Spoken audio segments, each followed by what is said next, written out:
Make that big boss less special. It ain't no game, but they saying welcome to the second level. Second level. Second level gaming. Second level. Good morning, everybody. Thank you for being here bright and early. I'd like to introduce our first speakers of the day, Ross Hersemann and Tom Caprel. Thank you. Hi, hello. Are we sugared?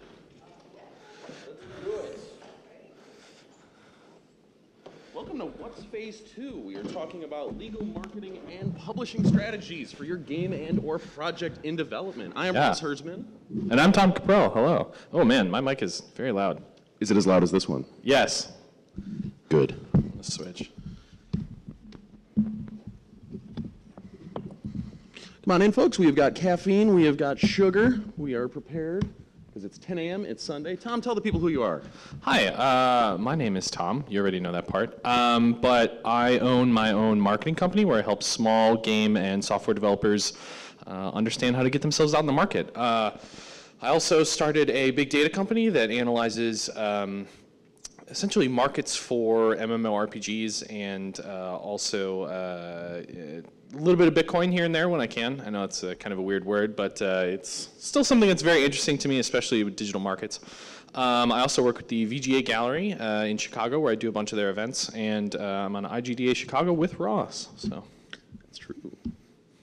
Hello, I am Ross Hersemann. I own and run a law practice in Chicago that focuses especially on the needs of game developers and folks in creative industries, so musicians, artists, programmers. If you make something that relates to games, chances are I can help you with your legal issues. I also run an annual law summit called the Chicago Video Game Law Summit, which we call CVGLS because Chicago Video Game Law Summit is too long a word. I'm also an adjunct professor over at DePaul University. I teach game developers about legal issues in their games. I get into copyright, trademark, publishing, everything we're going to talk about in miniature today. I teach in Chicago. I also am the vice chair of IGDA Chicago, which is our awesome, cool networking group. We've got chapters in tons of major cities and most countries.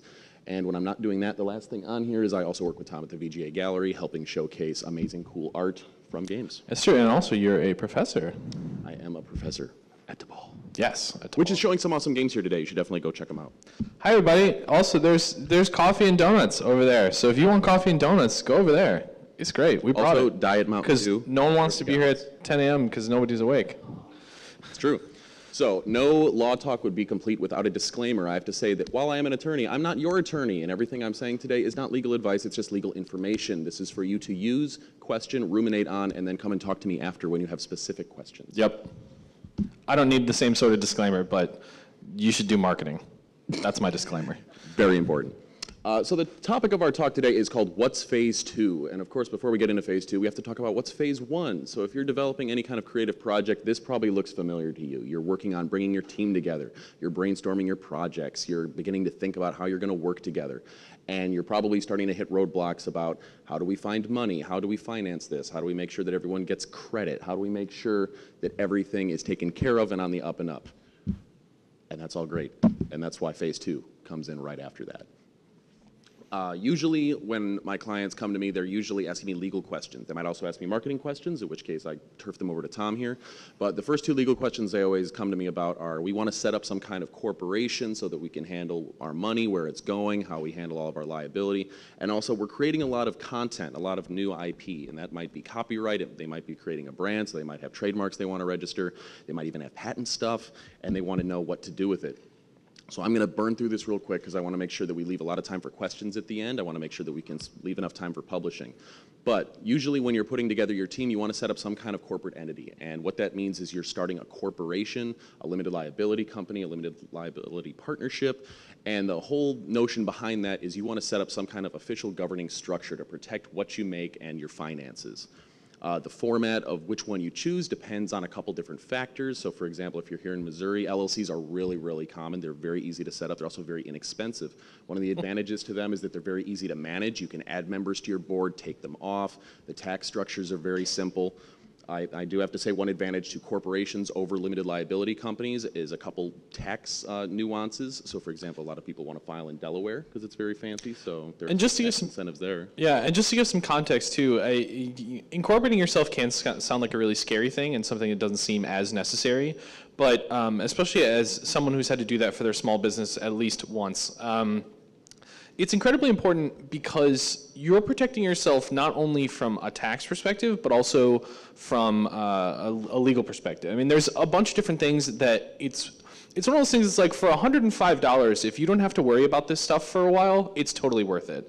You're paying for something, you're paying for protection that you know, it's kind of like car insurance, right? Like it's one of those things you never hope you have to need, but all of a sudden when somebody hits you, it's really good that you have it. So. And then also just kind of in a positive perspective kind of way, it adds a great deal of credibility to what you're doing if you're trying to find investors, if you're trying to find publishers. Yep. If you are running a Kickstarter and you have a bank account, you're going to need some kind of corporate entity to handle your finances because Kickstarter doesn't let you use your personal checking account to handle your rewards. So that's very important.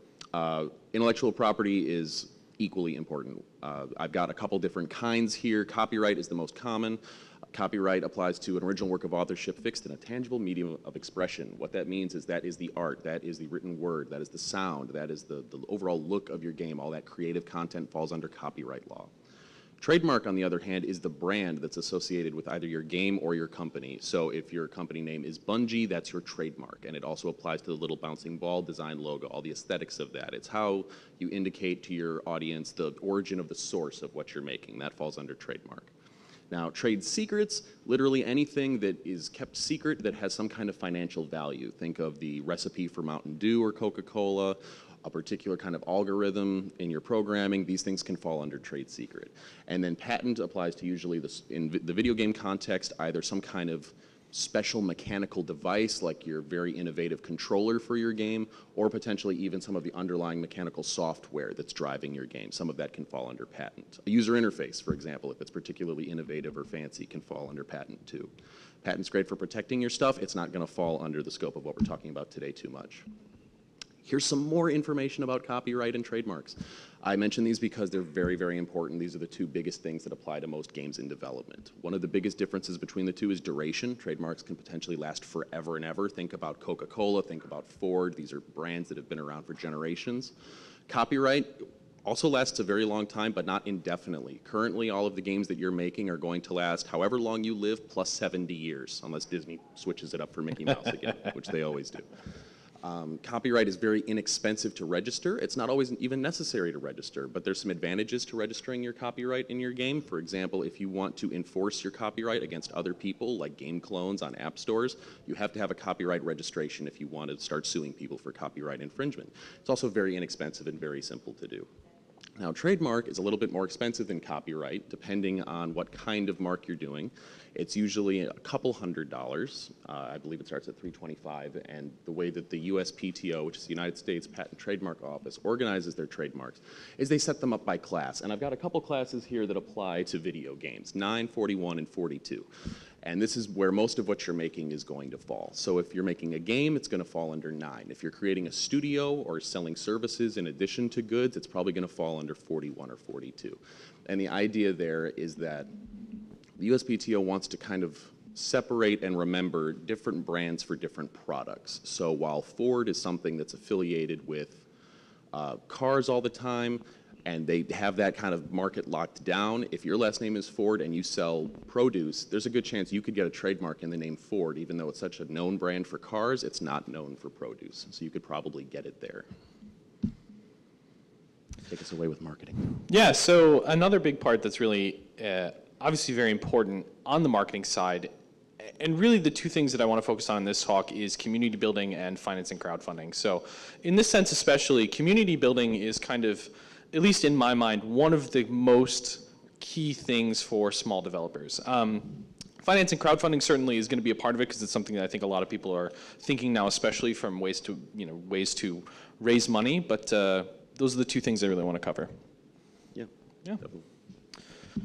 So really, when we talk about marketing, there's a lot of different tactics that you can be able to do it, and I want to separate tactics from strategy, right? The strategy of what you're trying to do is build a community of people that are going to be committed for the stuff that you want to produce, whether that's your game, whether that's your mixed media art, whether that's your game that features mixed media art. That's exactly what you want, is to be able to have a group of people that want to either support you or spend money or both. And really, it's incredibly important that all of the tactics, which in this case could be things like social media, or it could be posting on Reddit, or it could be things like setting up an email group. Those things are ways to get to that. And so, a lot of people ask me questions like, oh, should I do social media for my game? Like, what social media platforms are you going to be on? That's a fantastic question, but it also depends entirely on what your community looks like. So really, you want to have a group that's going to be able to be there for you and understand that you're going to be able to make mistakes sometimes and be able to come back and help you with that. I think one of the best examples I've seen with that recently was No Man's Sky. I mean, they had some real trouble when they released, and I think everybody saw that, but also the way that they've approached their new release and kind of accepting the fact that they had some issues with that and kind of expanding on that and talking to their community and saying, yes, we messed up. Here's the stuff we want to do. Here's the proof of what we're doing. That's fantastic. That's absolutely the way that you can do that. And because they've obviously it's not just the main developer, but because they've developed a community that's passionate about what they're doing, they're willing to accept that and say, like, yes, we want the things to be better. Here's what we want, and here's what we're looking for you as a developer. So when you're building a community, it's really important to have a real focus on understanding your game and your audience. So I know that sounds a little ridiculous because people are like, well, duh, I know my game. It's my baby. I'm making it. Like, yeah, I totally understand that. But also... I don't know your baby. Tell me about your baby. I see what you did there. So it's... Essentially, what you're looking for is you also need, especially being so deep into something. You know when you have to have somebody else read something that you're writing because you've read it like 1,000 times. You're too close.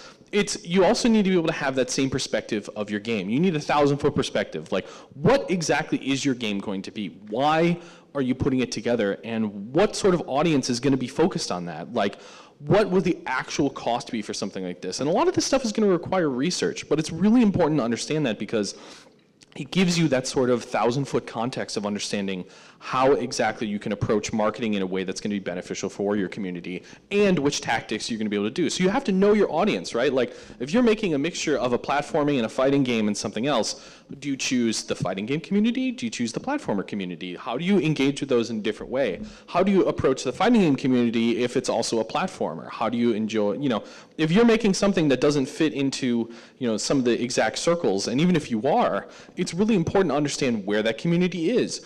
Where are they engaging? How should you spend your time understanding them?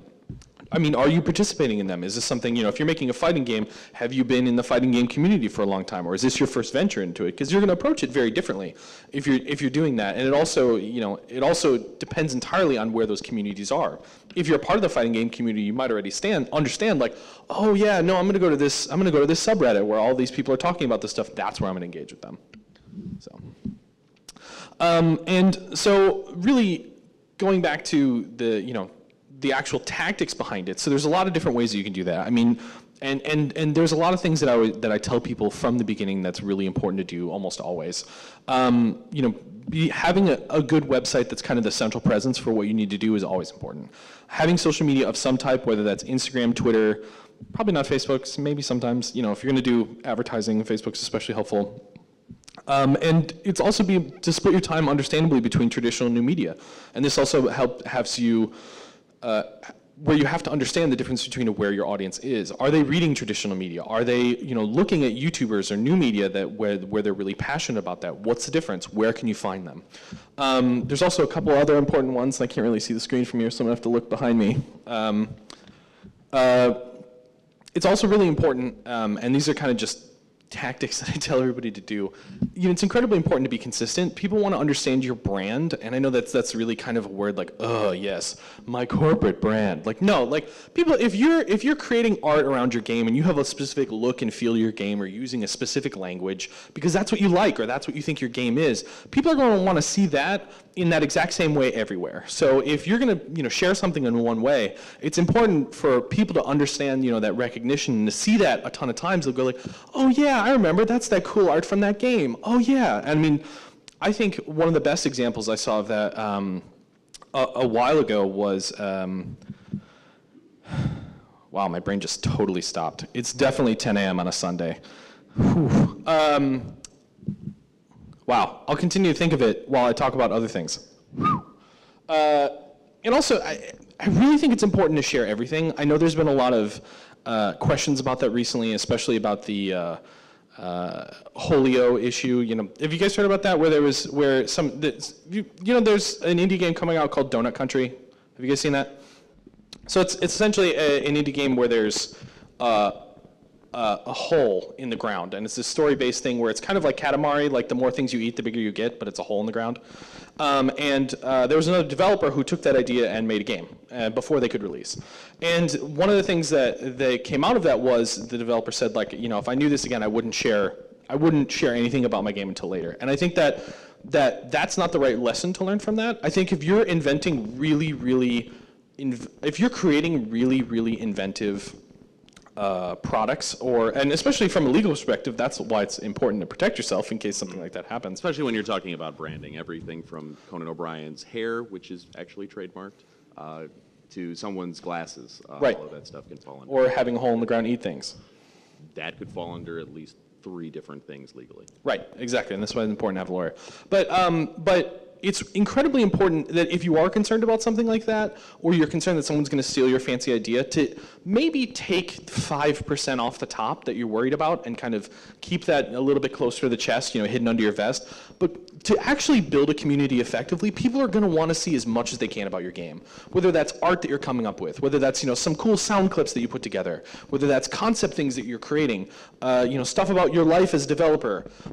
You're essentially putting together a public persona in this company, especially if you're an indie team or a single indie developer. People are going to want to know who you are. It's also really important. It's really important to be honest, and that's being honest about how much your game's going to cost, being honest about what you're trying to create, what's coming out, and I think the better way to put it is don't not be honest. I think one of the biggest currencies right now is the ability to trust other people and the ability to trust, especially a small developer or a small brand. And if you abuse that trust in any way, people are going to recognize it immediately. People aren't stupid, and it's one of those. It's incredibly important for you to treat other people like human beings. It's also, I guess, on the other side, and I'll go through this really quickly. And I talked about this a little bit, where a lot of people think that building an actual business is a business around games can be a bad word, and that's not necessarily true. You really have to build a small business for yourself. I mean, especially if this is something that you want to do professionally, or if this is something that you're looking to, create a studio where you and your friends can work together on an awesome game, or, work on several games throughout, the studio's lifetime. It's incredibly important to do this stuff correctly. So I know some people are more comfortable with it or not comfortable with it, but I always put this slide up like that because it's so important for people to understand that having a business isn't a bad word, and a lot of these things can both protect you and make things so much easier. So. Also, I put this up all the time just because I think people really get stuck on it. Let's Play videos don't equal sales. Now, it's ludicrously important to engage with new media, so whether those are YouTubers or Twitch personalities, Instagram personalities, Twitch personalities, but just because, especially Let's Players, are there to watch, people who are watching them are there to watch their brand of comedy or their brand of interesting content, they're using games or media or fun little I've seen even people like Wikipedia themselves, and that's like a 25-minute YouTube video. They're using that content to entertain. So when you're engaging with new media, and especially with YouTubers or Twitch streamers, it's incredibly important to both build an independent relationship with them and also understand from a really deep perspective which ones are actually going to benefit you and which ones might be using your content for fun. It's okay. There's nothing wrong with having a Let's Player play your game. In fact, it's a great way to get some attention, but that doesn't necessarily mean that you're going to sell more of your game. That's true. But sometimes there's folks who play your game that you don't want playing your game. Say, for example, they're a particular YouTuber who is very controversial in anti-Semitic things they might say. You don't necessarily want the kind of press that they could bring you if they're playing your game. And you might be in a fantastic position to actually send a C&D letter to have them take your reviews down. Exactly. You don't want that kind of attention. Yeah, so if you don't want to be associated with someone, that's a great way to use the protection that you have up there to be able to say, like, look, actually, I don't like what you're doing. Get off. You don't. Right. You don't deserve to use as a my content creator, that's an amazing position that you're in, where you can let people review content and have access to it. But also, if they're bringing you more negative press than positive press, you can put the genie back in the bottle. Yep. It's also really important to understand a couple things. And obviously, I'm not necessarily in a position to be talking about some of this stuff because I'm a white male with a beard, and I totally get that. But it's really important to get for a couple things, and I'd like to remind people this, that you're building a public persona where you're going to be in the center of it. And it can be incredibly difficult, especially if you're, from a disenfranchised community, or you're a part,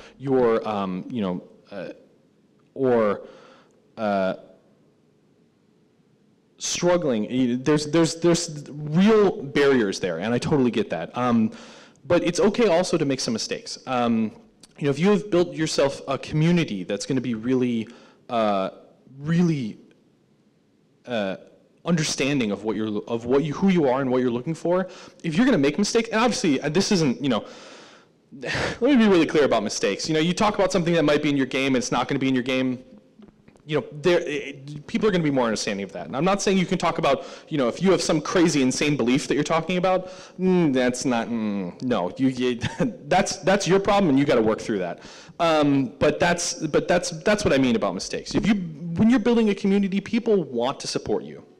Also, you're going to get some flack, unfortunately, and that's part of where the community is right now, and I know we're all trying to work to be better, and part of that is, groups like this coming together to be able to talk through that stuff. Some of it's like, the presentations they had yesterday on feminism, which was fantastic. But it's understanding that as being a part of this, that's where we are right now, and that really sucks. But being able to protect yourself, and with some legal stuff and also some of the marketing stuff that you're doing, hopefully we'll be able to help through that in some way or another. I think what counts a lot towards that is just generally being earnest, open, and honest with your community, and that's not like, I don't want to say that you have to be compulsively honest and give people constant updates and always be briefing them on internal decisions that your company might be making. That's not necessarily for them to know. But for example, when it comes to a Kickstarter, if you're putting out updates and you're posting them regularly just to keep the community informed, like, yes, we are working on a new level, we are adding a new game mechanic, we're adding a new feature. Sorry that it's being delayed, but we're taking this time to make this game better for you. Those kind of updates, like on a public front, can go a long way to keeping your fan base engaged, which is always a positive thing, but also keeping on their good side, because game development is hard. There's unforeseen complications all the time, and sometimes that game that you said was going to be out in a year might not be out for 5 years. You want to make sure that you keep your fan base active and involved and rooting for you throughout whatever kind of struggles you're going through, and not canceling their order because you didn't keep them updated that it was going to take a little extra time. Exactly. And I mean, the same thing, it's an issue of software development, right? Like, really, all software struggles in some way or another. I've seen that on both the B2B and the B2C side, where if you're building a game for a group of people, something crazy might happen you're going to have to completely refactor a huge portion of your game. The same thing happens when I've been a part of companies that build things for, multi-million-dollar Fortune 500 clients. You run into that issue, and if you have a good relationship with your clients, whether those are the people you're making for or, the Fortune 500 company, they're going to be much more understanding when that happens. So it's really important to be able to build that trust from the beginning. Also, it's really important, and I probably don't need to tell you guys this since you're already here doing this, but to establish with your peers in those communities. And part of it's going to be also in the communities of the game that you're making.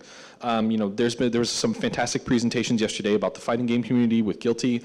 If you're building a fighting game, you should be looking to connect with those people as much as you can, because they're going to be able to give you, not only feedback on your game, but also, give you a better understanding of what that community actually looks like. And really, any time that you're going to be doing marketing offers you opportunities for potential sales. So it's incredibly important that you take as much, as much time as you're able, and use the tactics and the research that you've been able to do to understand what's going to be best for you, because you have a very limited amount of time, right? You're developing your game, and even if you have someone who's helping on your team as a marketing person, it's still tough. So. Absolutely. So when you get help with marketing, and this is something that I always put on because people ask me this question all the time. And these are kind of like some of the basic things that I talk about from the beginning. So if you have more than 5 people on your team, you're making a game that's probably big enough where you're going to need some help. If you've been funded at all, cut out some of that money to be able to do legal and marketing stuff. It's incredibly important to do that because that's going to be able to not only protect you but help benefit you in the long run to make sure that you're building everything you can in a really good way. If you're negotiating a deal with publishers, and so, if you have a contract in front of you, whether it's from Nintendo, whether it's from a smaller publisher, it could be a bunch of different things. You're still going to want to have a lawyer take a look at that, and probably a marketing person as well, because all of those contracts should outline, both from a legal perspective, what percentages you get, which we've seen everything all the way from 30% all the way to 80%, right? I mean, there's huge variances there, and you have to understand what you're going to be engaging with. And also having someone who's a professional look at it from a marketing perspective, you'd be able to tell you, okay, how many have they actually put together a plan in writing that they're going to be able to do for you? I mean, that's something. I mean, you and I had one recently where you sent me something where they essentially, they were looking for this game studio was looking for a publisher. They were engaging with a publisher that essentially refused to give them any sort of concrete marketing plan. Excuse me. Be very skeptical anytime you see a contract that asks for payment before they promise what they're going to do for it. And that's what this contract was basically laying out. It said, hi, we're a publisher. We're not in the United States. We really like your game. We'd love to publish your game and market your game. It will cost this much. Please sign here and please send it by wire by the end of the day. And the folks that reached out to me, they said, is this legit? Who are these people? Is this a good thing that we should be looking into? This percentage seems fair.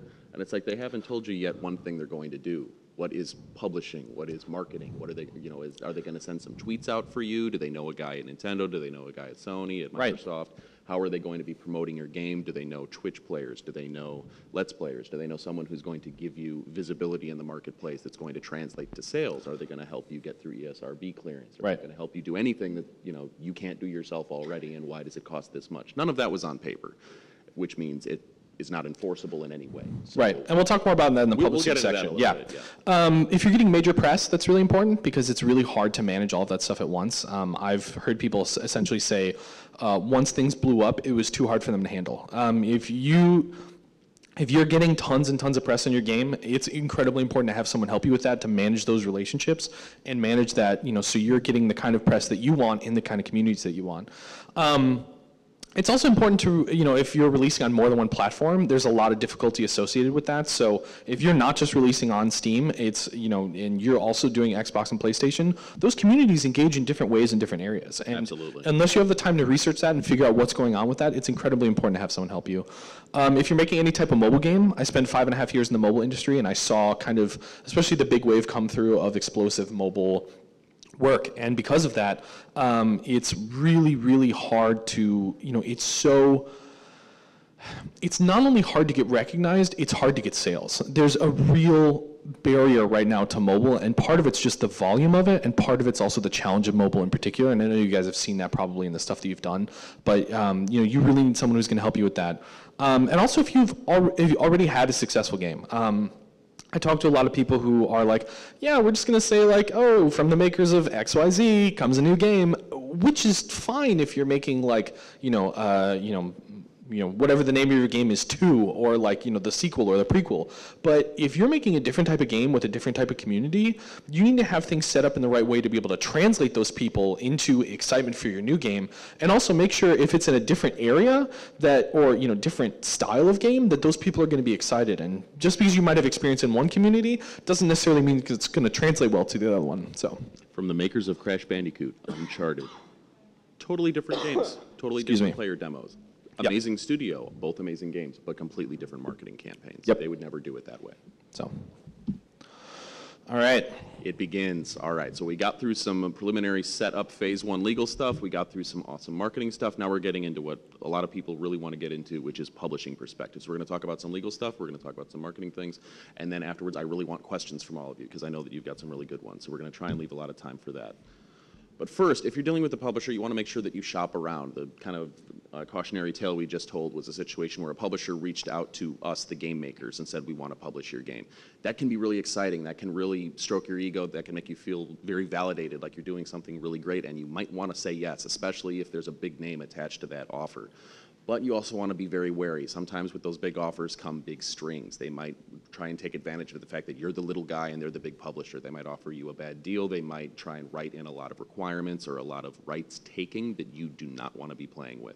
So you want to make sure that you shop around. You want to make sure that you reach out to other people at the very least to at least get a second opinion, a second offer, or maybe even go back to that first publisher and say, thank you so much for that offer. That was very nice. It's under consideration. We also have this other offer on the table. They're willing to do this. How do you feel about that? Are you willing to match them? Can you do us one better? Yeah, I mean, there was a story recently where I was at GDC and I had a conversation with one of the developers, and they said, yeah, we just got this contract with this major publisher that everybody's heard of.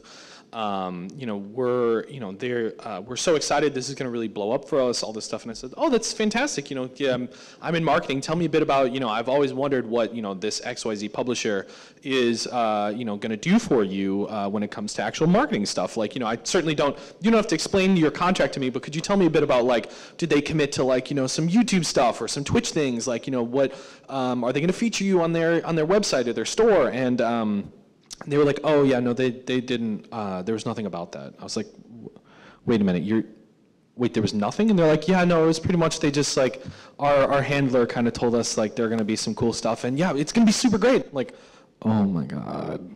Oh my God. Are they going to showcase you at a major convention like E3 or PAX or South by Southwest? A lot of these publishers have booths there, and there's an opportunity for your game to be featured front and center, and that might not seem like a big thing because you might not even be going to that conference, but the fact that your game might be there on an end cap might mean that a reviewer from a major website or blog or stream is going to see it. That's going to lead to an infinite number of potential sales. Yeah, and we get it. It's really hard to say no, right? Like if you're staring down the barrel of a $50,000 deal with a publisher that could completely change your life and the way that you do things, it's so hard to be able to step back and say, okay, I need to do this right, because it's all of a sudden the opportunity that you've been looking for, right? Where this is what you've been working towards, for years and years to be able to put your game together. It's so difficult to step away from that, but it's also so important because if you don't, let's say your game explodes, you become incredibly successful, but in your contract it says that they own your IP now. So you're going to try to make game number 2. Well, guess what? You can't. And that's not super uncommon. So you need to make sure that they can actually go over and demonstrate that they've been able to make your game successful too. And this is something I really tell people, ask for specific examples. And if they tell you oh, we don't really do that, or our contracts aren't like that, that's absolute BS. Contracts are whatever you want them to be, and you're more qualified to talk about than I am, but there's a process called redlining, which I've learned about more recently than not, where it's essentially, there's no such thing as a one-size-fits-all contract. All contracts are completely different, and the conversations I've had with publishers, I was lucky enough to be able to talk to, the head of a publisher recently, and I asked them, I was like, so are your contracts all the same, or are they completely different? And he said essentially, no, we've negotiated entirely different contracts for every single one of our games. No two of them are different. And that's what actually happens when you go out there. So don't be afraid to go into that negotiation. And if they're reluctant to go into that negotiation, that is a giant red flag. Definitely. All right, so here we've got some pros and cons for self-publishing and finding a traditional publisher. One of the reasons that we do this talk and that we dive into the discussion about publishing so often is because the landscape has changed so drastically, even in the last 5 years, never mind the last 10 or 20 years, for how publishing affects folks. It used to be that if you wanted to get onto a platform and it was either PC or a console, you had to go entirely through them, and a lot of times you had to sign exclusive deals, especially for consoles, PlayStation, Switch, They want exclusive content. So you have to go through a publisher to get on there because there was no direct line to actually talk to the hardware manufacturers. Not everyone has Nintendo's phone number. You can't just call them up and say, I made this amazing game, it's ready to go, it's ready to ship, I've got it in an executable, it can go on any platform, put it on a Switch right now.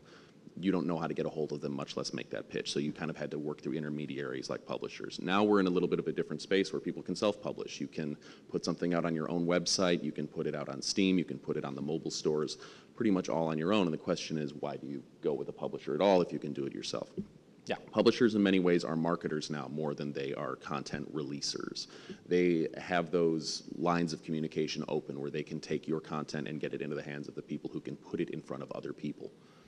And here's some pros and cons of how it's good and how it's not good. So self-publishing, you can have more creative control. A lot of times a publisher might try and take some creative control over the project. They might say, we can get you more sales if you change the gender of this character, or if you implement this theme, or if you put the word Royale in it. All of a sudden it'll be, this much more profitable. And that might be true. You might make more money, but you also might make less money because for that great advice, the publisher might take a bigger cut of your overall profits. So even though your game makes more money, you might make less money than if you had retained some of that creative control at the outset. One of the advantages of self-publishing, you get to keep a lot of those IP rights, the copyright, the trademarks, all of those things. You get to keep a lot of that when you self-publish. That can be very advantageous if you're trying to crank out sequels, if you're trying to do merchandising, licensing. Keeping as many rights as you can might be great. The downside to keeping all of those rights, you might have all the rights and no one to show them to. And that's one of the advantages of a publisher. They might take a bite out of some of your rights, they might take a bite out of some of the publishing, some of the credits, but they're going to put your game out in front of so many people that you're going to make infinitely more money even though it's a smaller cut. Yeah, and by smaller cut, we've seen some incredibly significant deals where the publisher takes 80%. Yeah. I mean, this is not some, they're going to take 10 or 5%. Like, depending on what you're getting, it could be an incredibly significant percentage. So it's really important that you pay attention to that. Well, it's one of those things, it does come down to money, unfortunately, and not always creative control. And that's one of the questions you have to ask yourself. Would you rather retain all of the creative control and have 100% of $10,000? Or would you give up half the rights and half the credit and get 50% of $1 billion? And depending on what kind of game you're making and whether or not this is something that is near and dear to your heart, that might be a hard decision for you. Some people, it might be a no-brainer. They're like, give me the money. Right. Now, if you're dealing with a publisher, we've touched on a lot of these things already, but remember, not all contracts are equal. This is one of the biggest debates I get in with publishers and opposing counsel all the time, is they'll hand my client a contract and I'll start redlining. I'll say, we don't want to do this, we don't want to do that, we want to include this fact, we want to include this item. And they'll come back, and it's usually not their lawyer who says it, it's usually one of their executives. They'll say, well, this is our standard contract. This is our standard deal. I don't make changes. This is what we give everybody. That's a lie. That is an absolute lie. They change contracts all the time. Yep. Everything is negotiable. Everything is on the table. And the only way that it might not be is if you're not in a bargaining position to do that. If they're like, we have this much money and this is the deal that's on the table. If you don't like it, go pound sand. You might be in a position like that if you're an indie. But that might just be an opportunity for you to go the self-publishing route and then come back for your next game and say, hey, remember when we had that negotiation last time? Well, I did it this good, and it could have been even better if you hadn't been a jerk about it. So it might actually work in your favor if you're in it for the long game. Short game, it's a little bit harder. Now, licenses versus assignments, this is one of the big distinctions that we get into, especially when it comes to marketing and publishers. A license is giving someone permission to use something, whereas an assignment is giving it to them. So, for example, you can make your game and you can own all of the rights in it, but you can sell a license to someone else to say, you can use it in these particular contexts. You can take it to a convention and show it there. You can put it on your YouTube channel and you can stream it there. You can actually, here's a copy for you to review and you can play it. That person doesn't own it though. They're just, borrowing it from you. Now, an assignment is, you're just giving it to them wholesale, and that's saying you now own the game itself. You can show it anywhere. You can play it anywhere. You can sell it to anyone, any context. They own it 100% as if they made it.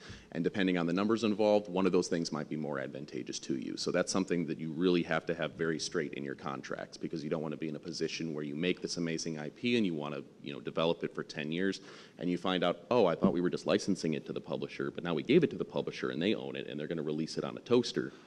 And I don't want to do that, Skyrim. So you always want to be very careful about how your games and how your IP is spread around.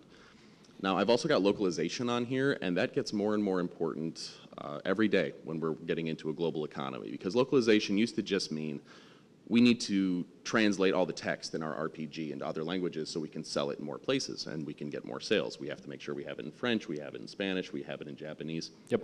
And it used to be as simple as just either hiring your friend who speaks Japanese or hiring a company that does localization. But now localization means so much more than just translating your game. It also means adapting the actual content of your game to fit different cultural expectations and laws. When you're moving a game into a completely new jurisdiction, into a completely different country sometimes, you have to be aware that some content in your game might be illegal in that host country. Or just generally offensive. Or generally offensive, culturally insensitive. An example that I always point to is, for example, if you make a game called Wolfenstein, you can't sell that game in Germany because in Germany you can't have games that have Nazis in them. It is illegal to do that. Australia has very strict rules about content, and so does Japan. You have to be aware of that, and the onus is on you. And where it comes up most often, you might say like, oh, I'm in India, I don't have to worry about selling in Australia. You do have to worry about selling in Australia because if you're posting to a mobile store, or if you're posting to Steam and you click all territories, which a lot of people do, they just skip through it in that I agree kind of fashion, they say all territories. You've just released a game in a foreign country that is illegal there, and you might be subject to any kind of lawsuit in that country. And my hunch is that your average indie developer doesn't have it in budget or scope to fly to Australia to go and field a lawsuit for a $50,000 defamation case when the budget of their game might be 10 grand or less. Well, and I think one of the examples that I heard at GDC too that was again I didn't know, which is really fascinating, was the fact that so someone was talking about the difference between how they had to approach death in their game for Chinese cultures. And again, I can't speak to that very well because I don't remember exactly what they were talking about, but essentially it was that the way that they portrayed specific things around death in their game had to be changed because in China those things would be considered very offensive. So it was one of those things where having someone on your side to be able to understand that and be able to approach that, with China being such a huge market, especially for things like mobile games, for Steam store, things like that, it's ludicrously important to be able to have that understanding to approach it effectively, because even, let's say hypothetically, even if you don't have to go to a court case in Australia or China because you did something wrong, all of a sudden you're banned, right? And that's the last thing you want, is being able to cut off from those markets when that's a real loss of revenue for something that would take not a whole lot of time to be able to research and figure out. Right, and it's something that might keep you off a particular platform as well. If you're going for console, you're going to have to jump through different hoops to make sure that your content screens whatever private internal policies that platform has, whether it's Steam or Switch or or if you get, anything else. If you get banned from WebA, like no one in China is going to find you. Right. That's and it's especially important when you're talking about consoles, because while PC doesn't have this requirement, if you're going on console, they're going to want you to have ESRB screening. They're going to want you to have an actual rating on your game, and that costs money and it takes time, and it requires submitting a completed build months ahead of release date, which is something a lot of developers have some issue with. I know a lot of people, and I'm one of them, like this presentation, like to leave it to the last minute and get it up in time. But last minute? Us, never. No. But if you're making a game and you want to submit it for ESRB, you have to do that sometimes almost a year in advance, and that means your content has to be ready to go. And if you don't do that, if you're not aware of that hurdle in your marathon here, you're going to have a major problem, because you might miss that release date. It might mean that you miss your holiday season shopping window, and that can severely affect your sales. Yep. So we got about 10 minutes left. Want to wrap up? I think it's questions time. Cool. Thanks, everybody. Appreciate it. So I'm sure you guys have questions. Feel free to go ahead and ask. And again, even if it's really basic and you're like, oh, I should have understood that during the don't worry about it. We're happy to be here. And we also have our cards over there on the table with donuts and coffee. So if you have more questions after the session, you can go ahead and email us or text us, whatever. We'd be happy to talk with you. Again, and I like to say this all the time, and I know Ross is the same way. For him, it's a little bit different because he's a lawyer, and there has to be certain ramifications for that, but even if it's not going to turn into a business relationship, we still like to help people do cool stuff. So if you have questions, and again, this is, for him it's going to be different when you have legal questions. For me, man. Yeah, no. It's, absolutely. Please ask us your questions. Please ask them now. Please follow us into the hallway, email us, anything else. We're going to start calling on people now. Go for it. Over there.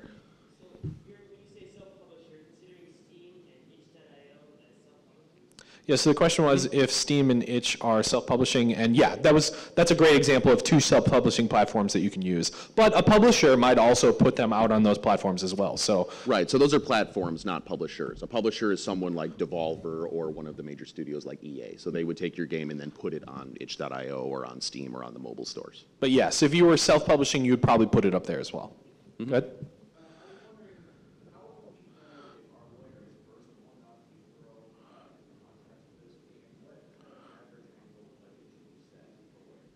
Annual budget is going to completely depend on the scope of your game. If you're doing a mobile app, it could be as low as $500. If you're doing a MMORPG with multiple character skins and a team of 100 people, you could be talking millions of dollars. So that can be all over the place. Finding a lawyer, though, is a little bit of an easier question to answer. You can go through one of your state bar associations. You can call me. I know lawyers in every state that are licensed to practice. When it comes to video game law, contracts are always a state matter, but a lot of the IP rights always end up being federal. So federal issues are handled in all 50 states. So I've filed trademarks for clients in, I think, 37 different states now.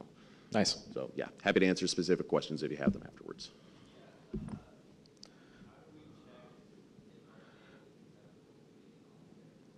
So the question was, how do you check to see if your game is acceptable in all territories? And that's an incredibly good question.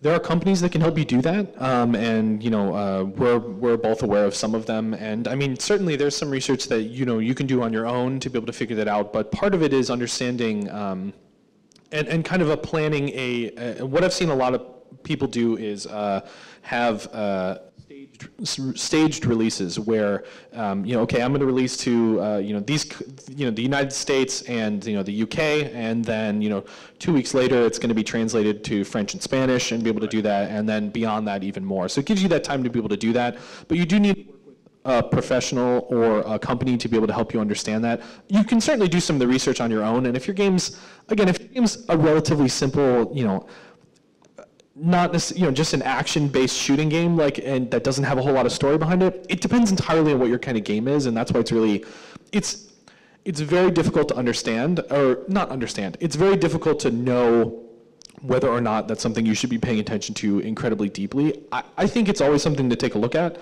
but if you're concerned about it at all, have some conversations. We'd be happy to talk about it. Those companies would be happy to talk about it. They're always looking for clients too, so they're going to want to help you understand, do you need that sort of specialization, localization, or not? Yeah. A great preliminary resource for jumping into that is if you check out igda.org, there's a whole section on localization on there, and it's got some referral links that will send you out to those third-party companies who can actually review your whole game for the total depth of scope, and they'll give you a written review of every country and how you're looking everywhere else. And then even more simply than that, you can check out some of the major gaming publications. Kotaku has tons of articles about red flags to look for in major territories, like the Nazis in Germany or the Chinese generation of ancestors kind of thing. Yep. Cool. Good. For folks who have teams that are smaller than 5 or otherwise fit outside of the you should ask for help for marketing, Sure. what tools or tips do you recommend for folks to be able to be more effective marketers? Sure. So the question was, if you have a small team or you're not necessarily ready to ask for help yet, what are some tools or tactics that you can use to be able to do that with marketing? I think the most important things, I would say focusing on 3 things. One is platforms that can help you do stuff easier. So that's if you're doing social media, you got to use stuff like Hootsuite, being able to make sure that you're on platforms that can help you schedule things. So if you're going to want to tweet or send out an Instagram post, every day, you're going to want to make sure to have a tool that can help you do that. So in an hour every weekend, you can set up the next 2 weeks. So you don't have to remember it, right? I mean, I think in general, it's always important to have the 3 basic things, which is email, website, and social. I think those are the things that are always good to focus on in the beginning. And it's always good to be able to I would say to really understand and research your audience and where they're going to be. And it's hard because it's usually, when I have a lot of those conversations, especially detailed conversations, it's often a very one-to-one basis of tell me about your game, tell me what you're doing, tell me what you're looking to do, what are some of the ways you can approach that. But I also think the other thing is when you're approaching thought leaders or content creators, really develop a personal relationship with them. So obviously, your research is going to tell you, who are the major content creators in your area that are, or in your type of game that are going to be beneficial for you to take a look at.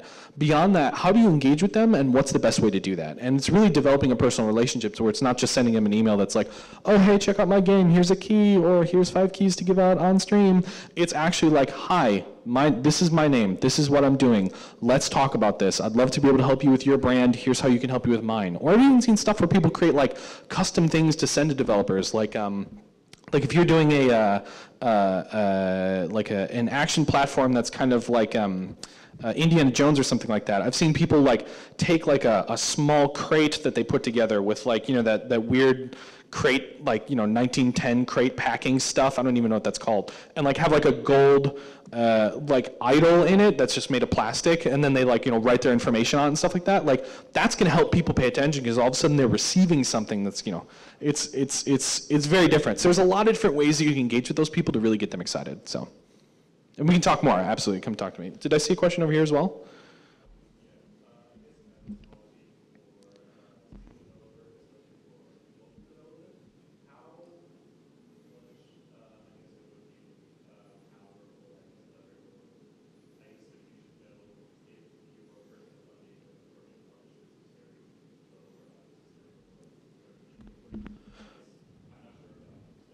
Sure. Yeah, so the question is how much negotiating power do you have if you're, for example, creating a small game like a mobile game, and what can you do with that, when you're approaching publishers? And it depends entirely on what you can demonstrate to them, what the value is that you'd be able to demonstrate. So, is there a big community that you're, jumping into, or is this a small niche game that's going to be approached by only, several, thank you. So we'll just finish this question, and then we're going to head out. There's a lot of different things that you can do with that, and there's a lot of different things that you can be able to demonstrate to them, and there's certainly a pitching process that has to go with that. So, definitely. Yeah, we'd be happy to talk more, but our time's up right now. If you have more questions, we'll be standing like probably right over there near the coffee, because that sounds way better. Thank you guys so much for coming. I know it's early. Thank you. So. It ain't no game, but they saying welcome to the second level.